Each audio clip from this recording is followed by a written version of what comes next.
محمد عبده ورسوله رب اشرح لي صدري ويسر لي امري واحلل عقدة من لساني يفقهوا قولي اللهم نور قلوبنا بنور هدايتك كما نورت الارض بنور شمسك ابدا ابدا برحمتك يا ارحم الراحمين. Puji dan syukur kepada kita dikatakan oleh Allah Subhanahu wa Ta'ala atas segala nikmat yang telah dianugerahkannya kepada kita, sehingga pada pagi hari ini kita dapat melanjutkan rutinitas kegiatan kita, yaitu sholat subuh secara berjamaah, dilanjutkan dengan kajian yang mudah-mudahan seluruh rangkaian amal yang kita diterima dari Allah Subhanahu wa Ta'ala. Salawat sering salam mudah-mudahan selalu tercurah limpahkan kepada jalan alam ya Habibana wa Nabiyana wa Maulana Muhammad sallallahu alaihi wasallam, kepada keluarganya, kepada para sahabatnya, kepada para tabi'in-tabi'atnya. Mudah-mudahan kita semua termasuk umat beliau yang akan mendapatkan syafaat yang kelak beliau bil akhir, amin ya Allah ya rabbal alamin. Hadirin jemaah yang dirahmati Allah Subhanahu wa Ta'ala, sebelum kita melanjutkan kajian, marilah kita buka acara pada pagi hari ini membaca suratul Fatihah bersama-sama. Mohon hadirin yang diberikan salawat wa fadilatul Nabi al-Fatihah. A'udzu billahi minasyaitonir rajim. Bismillahirrahmanirrahim. Alhamdulillahi rabbil alamin. Arrahmanir rahim. Maliki yaumiddin. Iyyaka na'budu wa iyyaka nasta'in. Ihdinas siratal mustaqim. Siratal ladzina an'amta 'alaihim ghairil maghdubi 'alaihim waladdallin. Amin.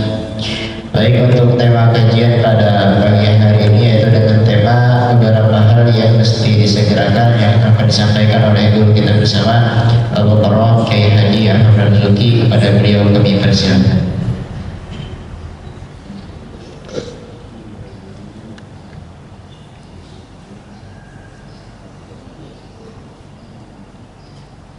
Bismillahirrahmanirrahim. Assalamualaikum warahmatullahi wabarakatuh.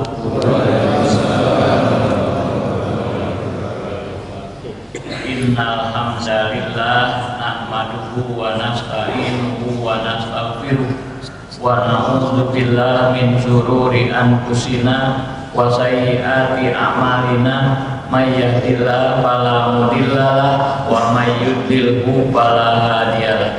Asyhadu an la ilaha illallah wahdahu la syarikalah, asyhadu anna Muhammadan abduhu wa rasuluhu, la nabiyya wa la rasula ba'dahu. Allahumma shalli wa sallim wa barik ala sayyidina Muhammadin wa ala alihi wa sahbihi wa dzurriyyatihi ajmain. Amma ba'du fa ya ayyuhal hadirun wal hadirat, usikum wa iyaya bittaqwallah faqad fazal muttaqun. Qala ta'ala fil Qur'anil Karim, Rabbi shrah li sadri wa yassir li amri wa hlul 'uqdatam min lisani yafqahu qawli. Hadirin para ikhwan yang saya hormati dan mudah-mudahan kita dimuliakan oleh Allah Subhanahu wa Ta'ala, terutama Ketua DKM dan seluruh pengurus masjid ini yang mudah-mudahan senantiasa diberikan kebaikan, keberkahan dan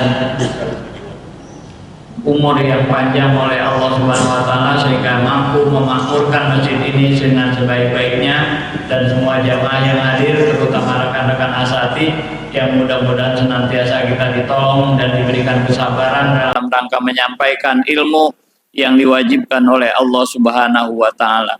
Jamaah yang berbahagia, sesuai tema yang disampaikan saat ini, jadi ada beberapa hal yang patut kita segerakan, walaupun memang Nabi menyampaikan al-ajalatu minasyaiton, tergesa-gesa itu datangnya dari setan. Sholat tergesa-gesa, terburu-buru itu dari setan. Justru kita harus bagaimana kita lambat-lambat agar kita paham apa yang kita baca ketika sholat, doa-doa ketika sholat, supaya kita paham betul apa yang kita baca beserta terjemahnya, dan mudah-mudahan semakin khusus sholat-sholat kita. Tetapi ada beberapa hal yang harus kita segerakan dan jangan ditunda-tunda. Jadi jangan sampai kita menunda-nunda sesuatu yang memang dianjurkan disegerakan oleh Nabi, dan kita tidak bisa mengikuti manusia karena manusia yang terbaik ucapannya adalah hanya Nabi Muhammad Shallallahu Alaihi Wasallam. Kalau misal ada keluarga kita yang berbicara tapi tidak sesuai dengan petunjuk Rasul, maka yang harus didengar adalah suara Rasul, sabdanya Rasul, petunjuknya Rasul. Contoh Pak, ada mayat, itu sebenarnya mayat itu harus disegerakan. Ketika ada mayat harus segerakan dimakamkan oleh kita. Oleh karenanya, ketika nanti ada keluarga yang ingin ditunggu berjam-jam, tidak usah ditunggu, tidak ada hikmahnya. Kadang-kadang justru yang minta ditunggu itu anak yang durhaka, yang tidak pernah dekat kepada orang tuanya ketika dia masih hidup. Maka ketika orang tuanya dia bilang, saya ingin mencium bapak saya sebelum dikuburkan. Nggak usah ditunggu sampai berjam-jam gitu. Nabi bilang mayat itu harus disegerakan agar dia menerima balasan dari Allah sesuai dengan amal yang pernah dilakukannya. Terutama amal baik tentunya kita berharap. Jangan berpikir nanti segera bapak saya ini akan disiksa oleh Allah karena perbuatannya tidak baik. Makanya kita doakan ketika kita menyolatkan, kan kita doakan. Allahumma gfirlahu warhamhu wa'afihi wa'fu anhu. Itu wajib dibaca ketika kita sholat mayat. Artinya jangan bersujon kepada Allah. Walaupun orang itu durhaka, kita doakan. Mudah-mudahan orang itu diampuni dosanya oleh Allah. Karena tidak ada dosa yang tidak diampuni. Semua dosa akan diampuni oleh Allah kalau manusia itu mau tobat dan mendoakannya. Makanya Nabi Ibrahim dilarang untuk mendoakan bapaknya. Karena kondisi bapaknya ketika meninggal menjadi musuhnya Allah, menjadi orang yang kafir, menjadi orang yang tidak menerima dakwahnya Nabi Ibrahim alaihissalam. Nah, tapi kalau mereka bukan orang kafir, mereka baik, mereka tidak memusuhi Allah dan orang Islam, maka kita doakan agar betul-betul dosa-dosanya diampuni, maka ketika meninggal dunia, dia menikmati nikmat kubur, namanya nikmatul kubri, bagaimana dia bisa menikmati nikmat yang diberikan Allah di alam kuburnya yang begitu panjang sampai hari kiamat, dan mudah-mudahan Allah jauhkan siksa kubur dari dirinya, sehingga kita mendoakan ketika mayat itu baru dikuburkan, bagaimana Allahumma gfirlahu warhamhu wa'afihi wa'fu anhu. Itu yang pertama Pak. Jadi hal-hal yang harus disegerakan, yang pertama adalah menguburkan mayat, diusahakan, dipercepat, jangan dilambat-lambat, apalagi disemayamkan sampai 1 hari 1 malam menunggu keluarganya. Tidak ada gunanya, walaupun keluarganya itu wasiat, tunggu saya ingin bertemu dengan bapak saya, mencium pipinya bapak saya, walaupun sebelum dimakamkan. Gak usah, karena tidak ada manfaat. Walaupun dicium tidak akan mendapat pahala dan tidak akan membebaskan siksa.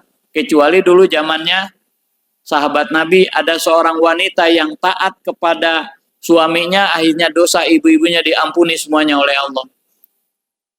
Bagaimana ketika suaminya mau perang dengan Rasul, dia wasiat ketika dia berperang Syria, yaitu yang tanpa dipanglimakan oleh Rasul, dia berpesan, istriku jangan keluar rumah kecuali aku sudah pulang perang. Maka ketika suaminya perang belum pulang, dia dipanggil bahwa ibunya sakit, disuruh jenguk. Tapi dia bilang, maaf, karena suami saya berpesan tidak boleh keluar rumah sebelum dia pulang perang. Kemudian besoknya juga begitu juga dijenguk lagi. Ibunya ibu sudah koma, kalau mau melihat sekarang dipersilahkan, dan keluarga menyuruh ibu untuk pulang. Tapi dia bilang seperti kemarin yang saya sampaikan, saya tidak akan pulang ke rumah, saya tidak akan keluar rumah tanpa izin suami saya, dan suami saya sekarang sedang berperang. Dan yang ketiga, 3 harinya ditengok jagi, Bu, sekarang ibu mau pulang atau enggak, mau melihat keluarga ibu mau atau tidak, karena keluarga ibu sudah meninggal.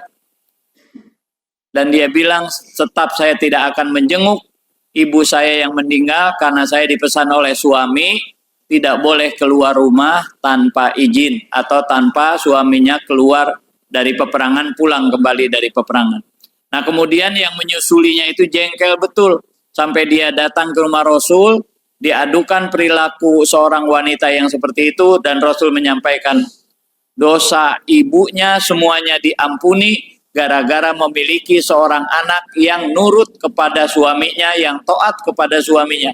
Jadi itu tidak ada apa-apanya, jadi ada hikmah gara-gara dia tidak melihat ibunya, tidak menjenguk ibunya karena taat kepada suami. Tapi kalau anak kita yang berwasiat ingin mencium bapak saya, jangan dimakamkan dulu sampai 8 jam, 9 jam, nggak usah. Termasuk kita nih Pak yang hadir di sini. Jangan berwasiat kalau meninggal di keranggan, kuburkan aja di keranggan. Itu contoh dari Rasul. Jadi nggak usah wasiat meninggal di keranggan, kuburkan saya di Sumatera. Nanti terbang ke Sumateranya juga kan lumayan lama. Akhirnya dia tidak menerima balasan, belum segera menerima balasan dari Allah dari kebaikan-kebaikannya. Jadi nggak usah wasiat karena Rasul lahir di Mekah, besar di Mekah, dakwah di Mekah, meninggal di Madinah, dimakamkan di Madinah. Makanya Bapak kalau ihram, kalau misalnya maaf melaksanakan ibadah haji ketika di Mekah itu, di Madinah itu laksana lihat. Di dekat Raudhah itu ada makam Rasul. Itu dimakamkan di Madinah karena meninggalnya di Madinah dan tidak berwasiat agar dia dimakamkan di kota kelahiran yaitu di Mekah. Nah kita pun demikian, tidak usah berwasiat meninggal di Jawa Barat sudah, kubur saja di Jawa Barat, nggak usah di Jawa ke Jawa ke Timur. Dan yang paling hebat Pak, pemakaman itu di TPU, nggak usah di taman pemakaman pribadi. Rugi kita kalau dimakamkan di pemakaman pribadi. Nanti jarang yang mendoakan kita, paling seminggu sekali dijarahi. Coba kalau di pemakaman umum TPU nih, Pondok Ranggon saja kita perhatikan. Apalagi hari Minggu, hari Jumat, itu setiap orang masuk, Assalamualaikum ya ahlal kubur. Semoga selamat kamu, wahai ahli kubur. Semua orang yang datang mendoakan. Semua orang, kalau ada 100 orang saja satu hari yang jarok, berarti kita kena doa 100 kali. Coba di pemakaman pribadi, nggak bakal. Didoakan 100 kali dalam satu hari, nggak bakal. Makanya kita kalaupun mau wasiat, makamkan papa kalau meninggal di TPU. Walaupun misalnya bayar pajak nggak masalah, toh pajaknya juga dapat pahala kalau kita bayar. Nggak ada cerita, pokoknya yang penting kita dapat pahala. Nah itu makanya kata Nabi, ketika penyampaian dari syariat bahwa ketika orang meninggal harus disegerakan dimakamkan. Itu yang pertama. Yang segera juga harus dilakukan, yang harus dipercepat adalah bagaimana mengawinkan anak.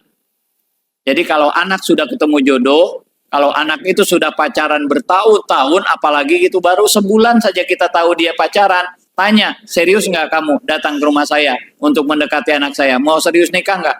Dia bilang nikah, nggak perlu ditanya kerja belum. Ini kadang-kadang zaman sekarang wah repot banget. Kamu kerja belum, mau nikahi anak saya? Belum. Nanti tunggu kerja, pacaran lagi setahun. Ciuman, pelukan, segala macam. Itu orang tuanya dosa. Bapak dan ibunya akan menanggung dosa beserta anaknya. Jadi membiarkan dosa di rumah tangga kita. Kalau orang sifatnya kerja itu yang dia cari dunia Pak, bukan akhirat. Karena alasannya bagaimana ketika kerja anaknya supaya makan mungkin begitu. Padahal tanpa dia kerja pun siapapun pasti makan. Wong rezekinya sudah diatur oleh Allah. Kemarin dia makan itu sebelum menikah rezekinya melalui orang tuanya, tetapi ketika dia sudah menikah tetap dia mendapat rezeki dari Allah melalui kantong suaminya. Jadi tidak ada yang harus kita cari itu akhirat. Bagaimana kalau orang Sunda bilang anak itu harus bebersih, cepat-cepat dinikahkan walaupun belum kerja, nanti setelah kerja akan Allah, setelah nikah akan Allah belikan pekerjaan, silahkan buktikan Pak. Nah cuman orang sekarang benar-benar hubud dunia, yang dipikirin dunia, disangka dengan dunia akan senang. Enggak bukti Pak. Banyak orang yang banyak dunianya malah setiap hari jengkel, tiap hari ngomel di rumah karena dunianya itu, rezekinya itu tidak barokah. Yang penting barokah, walaupun banyak, yang penting barokah. Bukan sedikit malahan tidak punya barokah. Makanya ketika anak itu sudah mempunyai calon suami atau dia berpacaran, tanya. Yang perlu kita tanya, sholat enggak? Kita perhatikan selama dia main ke rumah kita, sholat maghrib, sholat enggak? Kemudian sholat, kalau siang dia sholat johor, sholat enggak? Itu yang perlu diperhatikan. Percuma punya menantu kalau tidak sholat. Karena sholat itulah pendekat kita kepada Allah dan yang pertama kali dihisab di akhirat adalah sholat. Jadi bukan diperhatikan dunianya, tapi yang utama diperhatikan akhiratnya. Ketika akhirat menjadi target, dunia pasti ikut. Silahkan dibantu dibaca Al-Qur'annya surat 42 ayat nomor 20. Surat Asy-Syura, yang punya handphone disilahkan dibuka. Yang dekat dengan Quran boleh Qurannya dibuka.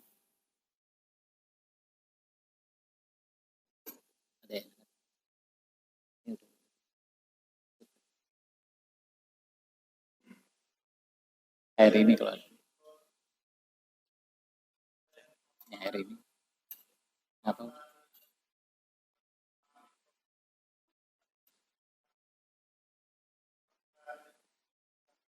Perut lagi lampu.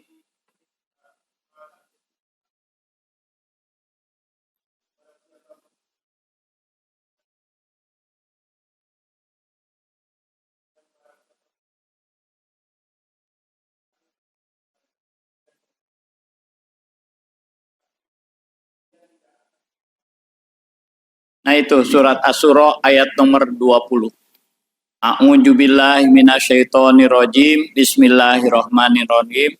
Man kana yuridu harsad dunya harsal akhirah, siapa orang yang target hidupnya adalah akhirat, najid lahu fi harsih, Allah akan berikan tambahan, yaitu dunianya diberikan. Tapi waman kana yuridu harsad dunya, siapa orang yang target kehidupannya dunia saja, nu'tihi minha, Allah akan berikan sebagian kecil daripada dunia, wa ma lahum fil akhirati min nasib, dan di akhirat nggak bakal dapat apa-apa. Nah itu target yang harus kita perhatikan. Jadi target hidup itu bukannya dunia, akhirat. Dunia sebanyak apapun akan ditinggal, Pak. Kita punya kendaraan, punya rumah, segala macam, apalagi kalau istri muda. Waduh, sedih kita. Akhirnya dia nikah lagi, rumah kita yang kita bikin capek, ditinggalin oleh orang lain. Bagaimana mobil dipakai orang lain. Sementara kita di dalam kubur cuman mendapat pertanyaan, dari mana rezeki itu bikin rumah, dari mana uangnya, dan dipakai membuat rumah itu halal apa haram. Begitu dengan kendaraan, cuman kita dapat hisaban, sementara yang menikmatinya orang dunia. Makanya dunia perlu dicari, tapi targetnya akhirat terlebih dahulu. Walal akhiratu khairul laka minal ula, dan pastinya akhirat itu jauh lebih bagus daripada yang pertama, yaitu dunia. Jadi target kita tadi, man kana yuridu harsal akhirah. Jadi siapa saja orang yang target hidupnya adalah kehidupan akhirat, najid lahu, dan itu harus yakin, Pak, pasti Allah tambahkan dunianya. Jadi kalau kita diberi mencari akhirat, dunianya ikut. Tapi waman kana yuridu harsad dunia, siapa orang yang mencari dunia, nu'tihi minha, Allah berikan sebagian kecil dari dunia, wa ma lahu fil akhirati min nasib, yang gawatnya di akhirat nggak bakal mendapatkan apapun juga. Kalau target kita hanya dunia, akhirat nggak bakal dapat apa-apa kecuali siksa dari Allah. Karena target kita harusnya akhirat. Karena di dunia ini bukan tempat kita. Ad-dunya sijnul mu'minin, kata Nabi. Dunia ini penjara bagi orang yang beriman, wal jannatul kafirin, dan sorga bagi orang kafir. Jadi kita sehebat apapun ada batas. Namanya penjara kan, ada penjara yang namanya kamar, yang disebut sel, ada penjara rumah, ada penjara kota, ada penjara satu negeri, nggak boleh keluar negeri, kan begini. Seperti Habib Rizik sekarang. Ini kan di penjara. Namanya penjara apa? Kota kan, nggak boleh dia ceramah ke Bogor, dia hanya boleh ceramah sekarang ini di Jakarta saja. Karena dia dijaga, tidak boleh keluar kota, apalagi keluar negara, keluar negeri kita. Tidak boleh orang yang sedang dihukum. Nah dunia ini hukuman bagi kita, penjara bagi orang mukmin, sorganya bagi orang yang kafir. Makanya kalau orang kafir mau halal, mau haram, mau ibadah atau tidak, jangan dipermasalahkan, karena itu penjara bagi dunia ini adalah sorga bagi mereka. Tapi bagi kita bukan penjara. Kita ini dibatasi, meniduri istri sehebat apapun kita sehat dibatasi. Terbatas betul. Kalau sedang men kan seminggu kita nggak bisa meniduri istri. Haram meniduri istri atau kita bergurau bercanda di antara pusar dan lutut selama dia head. Kemudian ketika tidur kita dibatasi juga. 4:30 wajib bangun untuk sholat subuh. Makanan dibatasi, semua di penjara bagi kita. Tidak boleh memakan yang diharamkan oleh Allah. Halal minum, tidak boleh yang beralkohol. Kemudian halal makan, tidak boleh hasil pencurian, dan seterusnya. Walaupun itu halal, misalnya nasi, mencuri di restoran Padang atau di mana kan nggak diperkenankan. Jadi memang betul-betul kita ini dibatasi. Makanya target kita adalah, negeri kita adalah negeri akhirat, bukan di dunia. Di dunia ini sekedar kita mencari nafkah, namanya mencari bekal, untuk bekal nanti di akhirat. Jadi bukan tempat-tempat kita bersenang-senang di dunia ini. Kita ibadah, kita segala macam, tapi bagi mereka yang taat kepada Allah dan bertakwa, di dunia ini akan menggapai kebahagiaan dengan dia ibadah kepada Allah, dengan dia berzikir kepada Allah, dengan dia berbuat baik kepada Allah.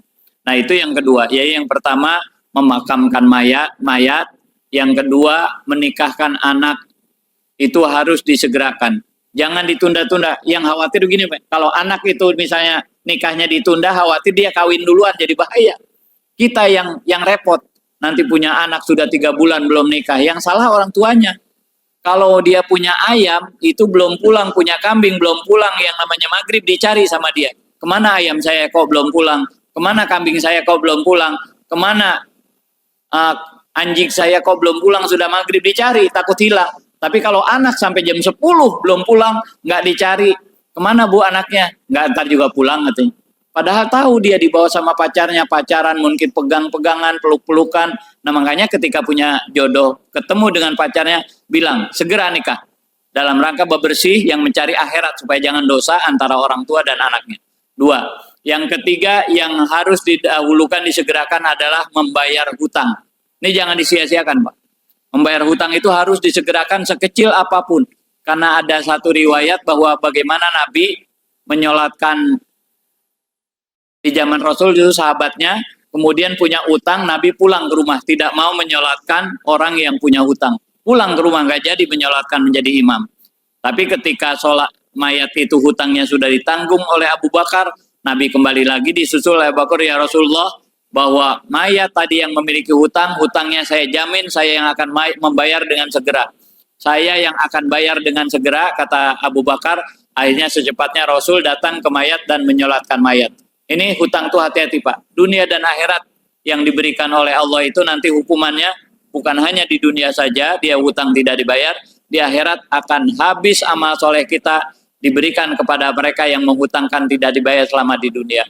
Oleh karenanya jangan jadi insan yang pailit kita, yang benar-benar bangkrut di akhirat, pahala kita diambil oleh orang lain, sementara dosa orang lain diberikan kepada kita.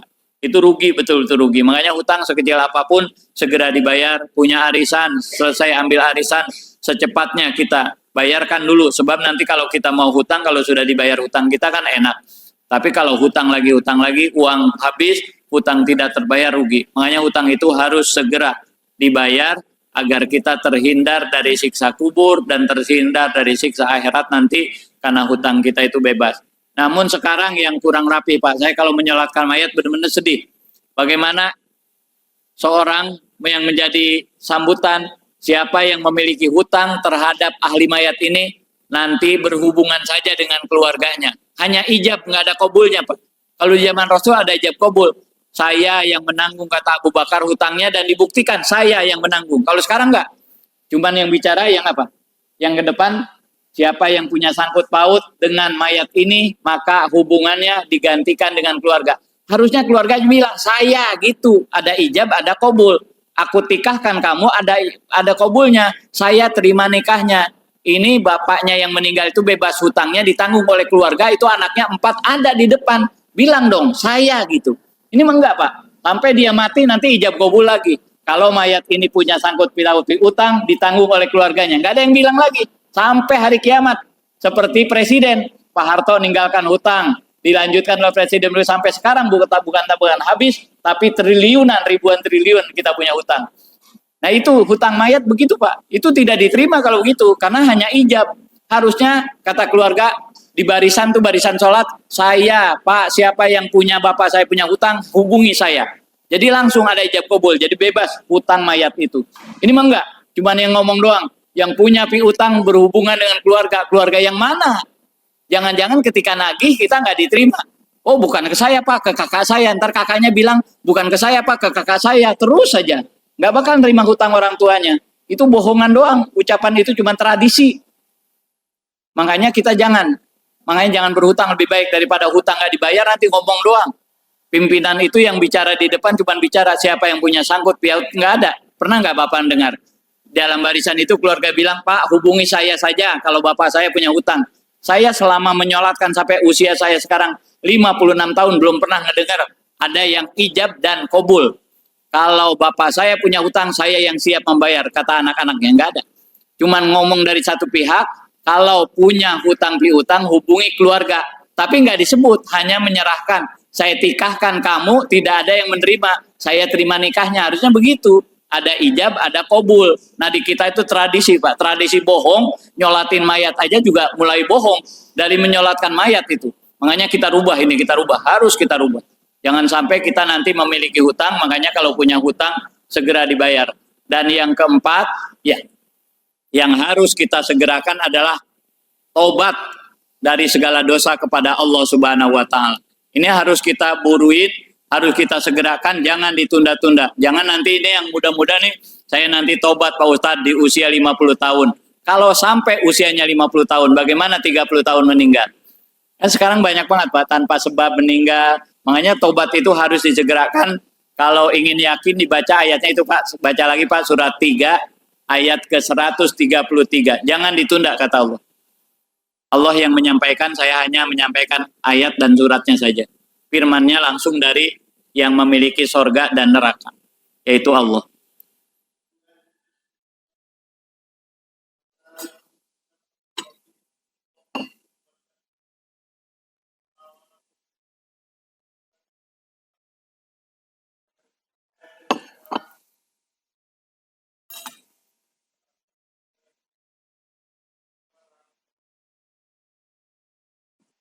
Nah itu.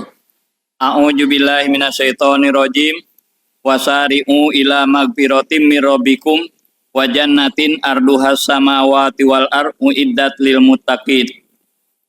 Jadi segeralah kamu menuju ampunan dari Allah. Diburuin, jangan ditunda-tunda. Kita berbuat dosa, sudah manusia itu jangan dicari dosa dan kesalahannya.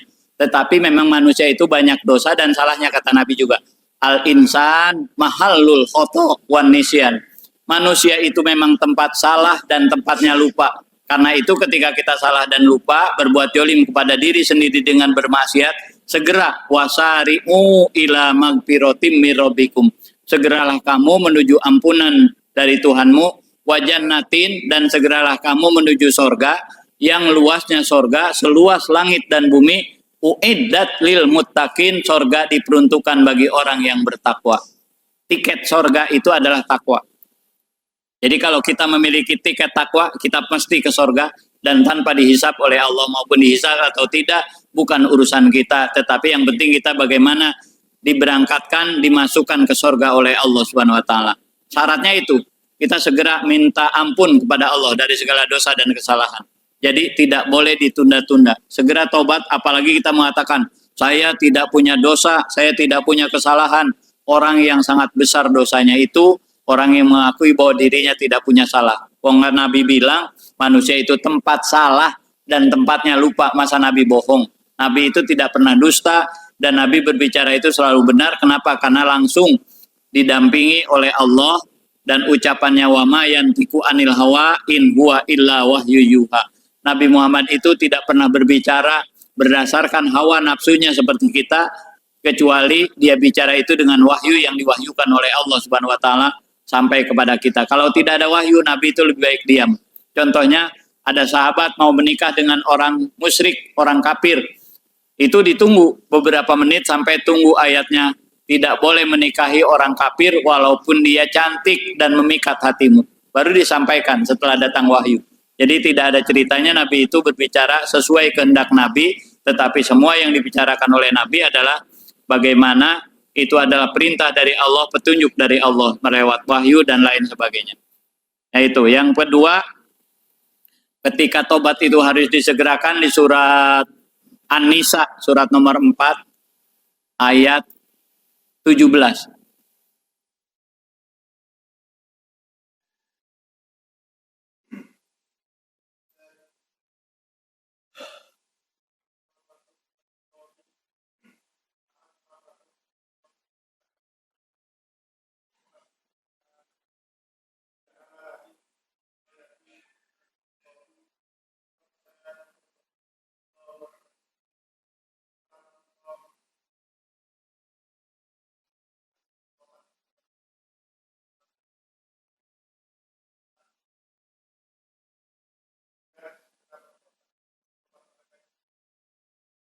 Itu.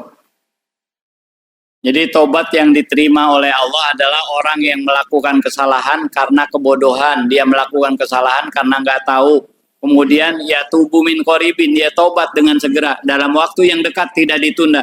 Sekarang kita ingat, oh ini perbuatan dosa, segera kita tobat kepada Allah. Itulah tobat yang diterima, dan tobat sebaliknya yang diulur-ulur tidak akan diterima oleh Allah Subhanahu wa taala. Dan Allah menyatakan walaisati taubatu, ayat satu lagi 18. Tobat yang tidak diterima, yang ditunda-tunda.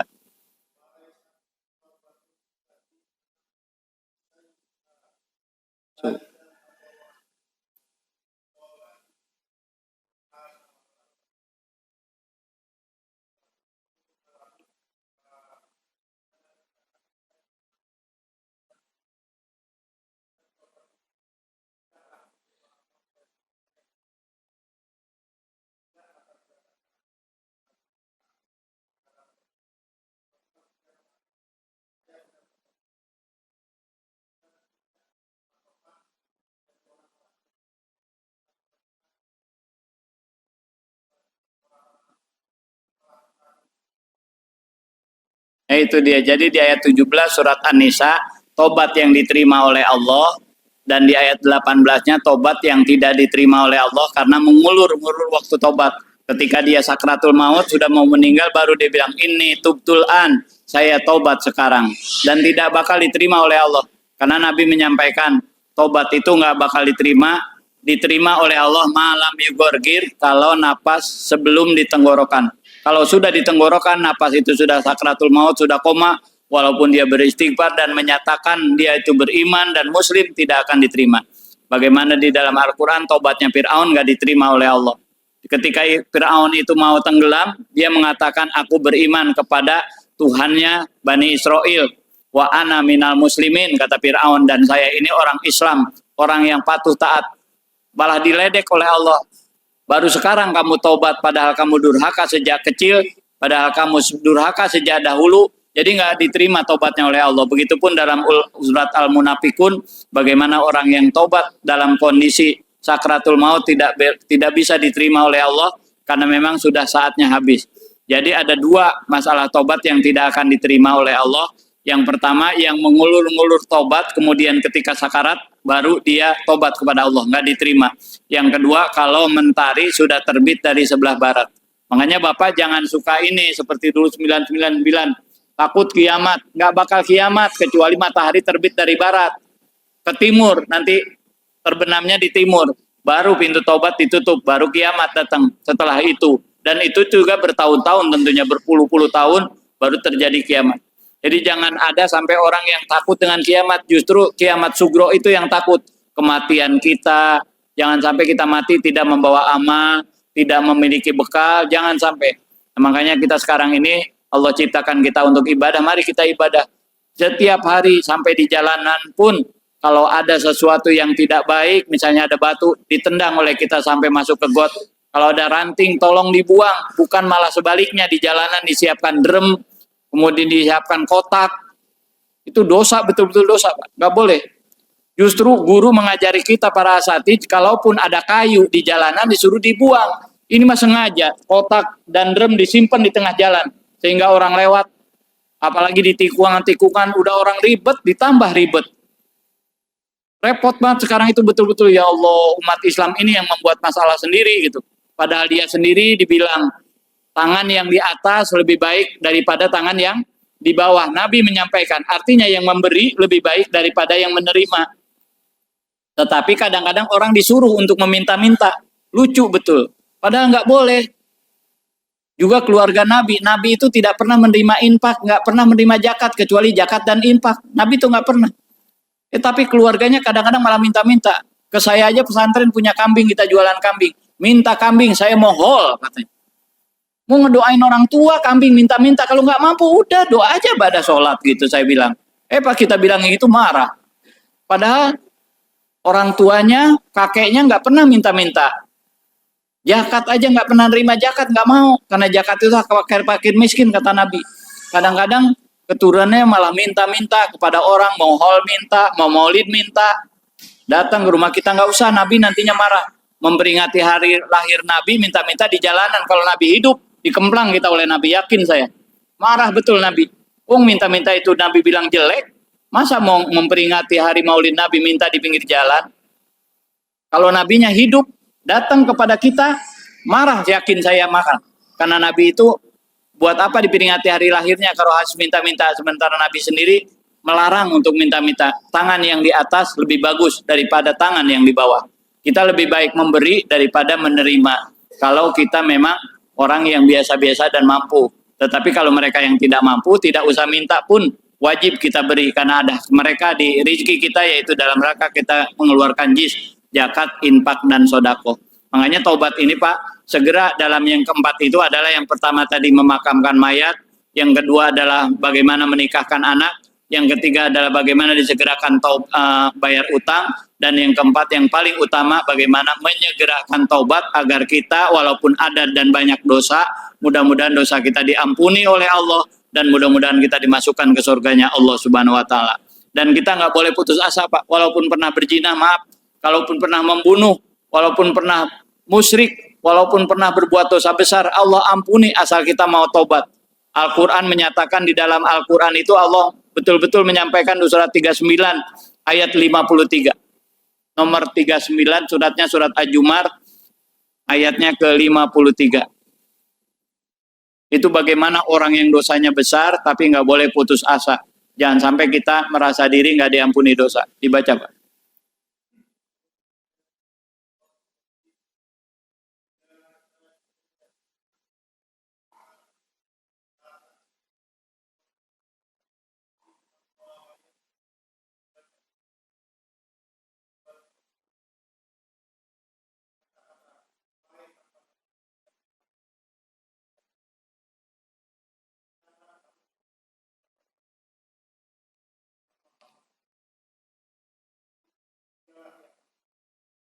Itu sampai Allah bilang innallaha yaghfiru dzunuba jami'a, Allah ampuni dosa semuanya.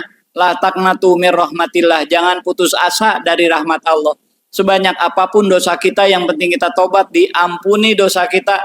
Bahkan dalam surat Al-Qur'an Al-Furqan surat ke-25 ayat 70, ulaika yubaddilullahu sayyi'atihim hasanat. Mereka itulah yang tobat dan memperbaiki diri. Allah tukar seluruh kejelekan dan dosanya dengan kebaikan. Allah tukar. Badala yubaddilu. Allah tukar kejahatannya dengan kebaikan. Asal mau tobat. Kita umat Islam, Tuhan kita tuh baik betul. Benar-benar huwal ghafur rahim, maha pengampun dan maha penyayang. Tidak mengenal orang kaya, miskin, jabatan menteri, jabatan presiden atau rakyat. Tidak kenal orang kaya atau miskin. Pokoknya yang siapa tobat, dia akan diampuni dosanya oleh Allah, seluruhnya bebas dan dimasukkan ke dalam surganya Allah Subhanahu wa taala. Yang penting tobatnya sebelum sakratul maut. Kalau udah sakratul maut tidak diterima oleh Allah. Nah, ini yang perlu kita perhatikan. Jadi yang paling utama bagaimana kita tobat setiap saat. Wabil ashari hum yastaghfirun. Setiap waktu sahur kita istighfar kepada Allah. Minimal kita datang ke Masjid As-Syuhada jam 4 ini, kita datang terus kita istighfar sampai datangnya waktu azan. Terus saja istighfar, subhanallah bihamdihi, subhanallahil azim, astaghfirullah, subhanallah bihamdihi, subhanallahil azim, astaghfirullah. Terus kita bertobat kepada Allah, dan ahli sorga itu selalu beristighfar di waktu sahur, yaitu sekitar itu sekarang lah.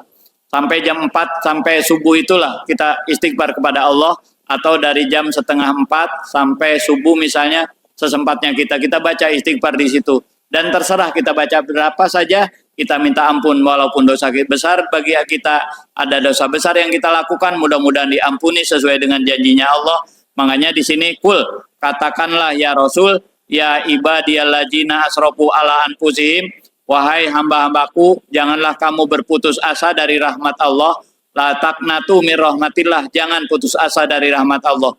Innallaha yaghfiruz dzunuba jami'a, sungguhnya Allah akan mengampuni dosa kamu semuanya. Innahu huwal ghafur rahim, sungguhnya dia Allah Al-Ghafur yang maha pengampun, Ar-Rahim yang maha penyayang. Jadi jangan kita putus asa, andai kata pun kita banyak dosa, itulah manusia, tempat salah dan lupa, tapi kita jangan lupa beristighfar, kita minta ampun tanpa uang Pak. Kalau misalnya pengampunan dosa pakai uang, hebat orang-orang yang kaya ke surga, orang miskin ke neraka semua, karena pengampunan dosanya nggak punya duit. Nah, Allah mah nggak begitu, walaupun tukang cabe, tukang kangkung, tukang jualan sayuran, kalau dia tobat maka diterima oleh Allah tanpa uang sekalipun. Karena tobat dalam Islam tidak menggunakan uang, dan kalau menggunakan uang, kasihan yang miskin nanti nggak ada uangnya, nggak bisa tobat kepada Allah. Justru kita pengampunan dosanya dengan bersama-sama tobat, khususnya kita habis sholat tahajud, kita tobat kepada Allah, kita beristighfar kepada Allah di waktu sahur, insya Allah kita digolongkan oleh Allah sebagai golongan ahli surganya Allah Subhanahu Wa Taala. Kemudian sampai sini, silahkan kalau ada yang bertanya, hampir jam 6. Waalaikumsalam warahmatullahi wabarakatuh. Baru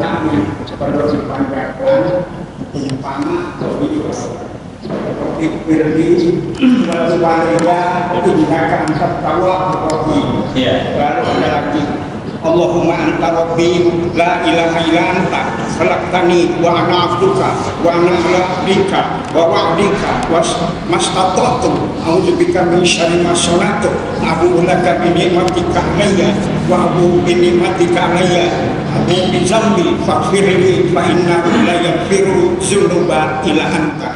Apakah itu bisa diajukan? Ya Pak, kalau tobat kepada Allah itu tadi yang Bapak baca ada pimpinan istighfar yang paling baik. Mau doa apapun, walaupun tidak dengan bahasa Arab, kalau kita nggak ngerti terjemahnya lebih baik baca saja. Ya Allah ampuni dosa kami, ya Allah ampuni dosa ibu bapak kami, ampuni dosa anak keturunan kami, ampuni dosa istri-istri kami, ampuni dosa guru-guru kami. Dengan bahasa Indonesia akan baik Pak. Nggak usah dengan bahasa Arab kalau kita nggak tahu terjemahnya. Karena kalau doa, zikir itu harus tahu Pak terjemahnya walaupun global. Beda dengan baca Quran, walaupun nggak ngerti artinya dapat pahala. Tapi kalau doa harus ngerti. Makanya yang Bapak tadi Sayyidul Istighfar itu bagus banget Bapak baca. Nah istighfar misalnya dari Quran, Rabbana gfir lana dzunubana wa kaffir anna sayyiatina wa tawaffana mal abror, atau Rabbana zolamna anfusana wa illam taghfir lana wa tarhamna lanakunanna minal khosirin. Yang suka tahlil, di akhir tahlil dibaca Rabbana la tu'akhizna inna sina au ahtona, ya Allah jangan kau hukum kami gara-gara kami lupa dan kami salah. Nah itu doa, minta kepada Allah namanya.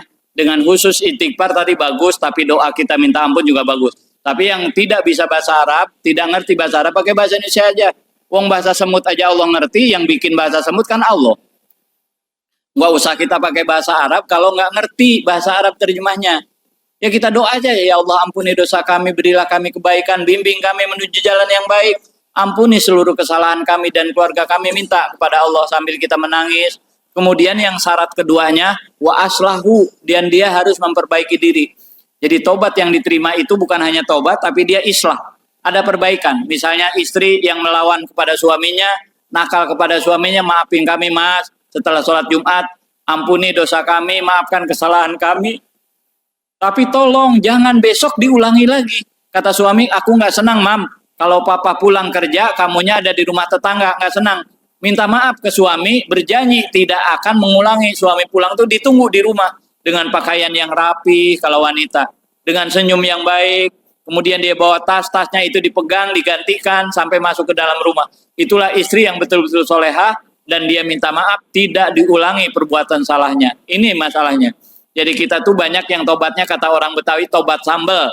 Tapi dia tobat, besok berbuat lagi, tobat berbuat lagi. Itu yang tidak kal mustahji bi rabbih, sama dengan mempermainkan Tuhan, yaitu Allah. Nggak boleh. Jadi syaratnya tobat, kita itu tidak mengulangi perbuatan dosa yang pernah kita perbuat. Walam yusirru ala ma fa'alu wa hum nadimin. Terus dia menyesal. Berbuat dosa itu bukan bangga. Saya sudah puas berbuat dosa, makanya sekarang aku tobat. Sudah puas berzina dan berjudi, makanya aku tobat. Itu nggak boleh, tobat itu begitu. Itu tobat bohongan berarti. Dia nyombong.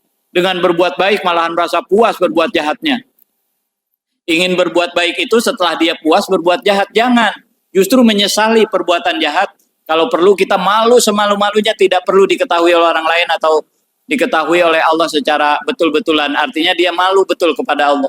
Bagaimana Allah sih pasti tahu tentang dosa-dosa kita. Cuman malulah kita berbuat dosa kepada Allah, malu berbuat dosa kepada manusia. Jadi ini pertanyaan yang sangat baik Pak. Nah, jadi tobatnya Bapak terserah dengan Sayyidul Istighfar yang Bapak baca tadi, bagus sekali, atau dengan doa yang lain silahkan. Yang penting ada di hati itu ada perasaan menyesal dengan perbuatan dosa dan ingin diampuni dosa, dan tidak ada yang bisa mengampuni dosa kecuali Allah. Nggak ada. Tidak ada yang bisa mengampuni dosa kita kecuali Allah. Makanya kita minta kepada Allah jangan berputus asa. Sebesar apapun Nabi sampaikan dalam kitab hadis Arba'in, andai kata dosamu itu 3 gunung tingginya, Allah akan berikan ampunan ke-4-nya. Sampai Allah berikan ampunan itu 4 gunung. Kalau punya dosa 2 gunung, Allah berikan ampunan 3 gunung. Lebih cepat ampunan Allah daripada murkanya. Coba Bapak berbuat baik, niat berbuat baik, tahajud. Ternyata kesiangan, dapat pahala dengan niatnya. Coba kalau berbuat jahat, niat berbuat jahat tidak dilakukan, nggak bakal dapat dosa. Makanya rahmat Allah itu jauh lebih besar. Makanya kalau kita datang kepada Allah itu berjalan, Allah datang kepada kita berlari. Kalau kita datang itu kepada Allah cuma sejengkal, Allah datang kepada kita sedepak. Lebih dekat rahmatnya Allah daripada kutukan dari Allah Subhanahu wa taala. Nah, sudah jam 6 lewat. Terima kasih atas pertanyaannya. Mudah-mudahan mewakili semuanya. Saya tutup sampai di sini. Mudah-mudahan kita berdoa bersama, Pak. Ngumpulin orang begini banyak sulit. Apalagi mereka yang suka mendoakan orang tuanya, ngundang tetangga, kadang-kadang yang datang cuma 20 orang. Nah, ini kita sedang banyak. Mudah-mudahan doa kita diijabah oleh Allah. Mudah-mudahan kita diberikan panjang umur yang barokah, diberikan kesehatan, kemudian urusan kita diberikan kemudahan. Yang punya hutang, mudah-mudahan hutangnya dibayarkan oleh Allah dengan rezeki yang halal dan barokah. Yang memiliki masalah, mudah-mudahan masalah kita diselesaikan oleh Allah. Yang sudah berkeluarga diberikan anak keturunan keluarga yang soleh dan soleha, keluarga yang sakinah, mawaddah, warohmah. Mereka yang belum berjodoh nih hadirin, yang belum punya jodoh, mudah-mudahan dipertemukan dengan jodoh wanita yang soleha oleh Allah Subhanahu wa taala. Dan mudah-mudahan kita dan keluarga mampu ibadah kepada Allah dan ditolong agar kita mampu meninggalkan maksiat durhaka yang dibenci oleh Allah Subhanahu wa taala. Bitilkan niyah wa ila hadratin Nabi Muhammadin Mustafa Rasulillah sallallahu alaihi wasallam. Al-Fatihah. A'udzubillahi minasyaitonirrajim. Bismillahirrahmanirrahim. Alhamdulillahirabbil alamin. Maliki yaumiddin. Iyyaka na'budu wa iyyaka nasta'in. Ihdinas siratal mustaqim. Siratal ladzina an'amta 'alaihim ghairil maghdubi 'alaihim waladdallin. Amin ya Allah ya mujibas sailin. Alhamdulillah bil amin hamdan yuwafi ni'amah wa yukafi mazidah. Allahumma sholli wa sallim wa barik ala Muhammad wa ala ali sayyidina Muhammad. Allahumma inna nas'aluka ya Allah ya Ahad ya Somad ya man lam yalid wa lam yulad wa lam yakul lahu kufuwan ahad. Allahumma inna nas'aluka ya Allah ya Ahad ya Somad ya man lam yalid wa lam yulad wa lam yakul lahu kufuwan ahad. Allahumma inna nas'aluka ya Allah ya Ahad ya Somad ya man lam yalid wa lam yulad wa lam yakul lahu kufuwan ahad. Allahumma hdina bihudak waj'alna mimman yusari'u fi ridhak wala tuwalina waliyan siwak wala taj'alna mimman khalafa amraka wa asok wa hasbunallahu wa ni'mal wakil ni'mal maula wa ni'man nasir wala haula wala quwata illa billahil alil azim. Rabbana ighfir lana dzunubana wa kaffir anna sayyi'atina wa tawaffana mal abrar. Rabbana zalamna anfusana wa illam taghfir lana wa tarhamna lanakunanna minal khasirin. La ilaha illa anta subhanaka inni kuntu minaz zalimin.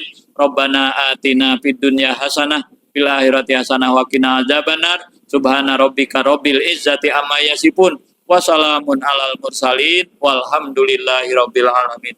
Terima kasih atas kebersamaannya dan terima kasih atas perhatiannya. Mohon maaf kalau ada kurang dan salahnya. Billahi taufik wal hidayah. Assalamualaikum warahmatullahi wabarakatuh.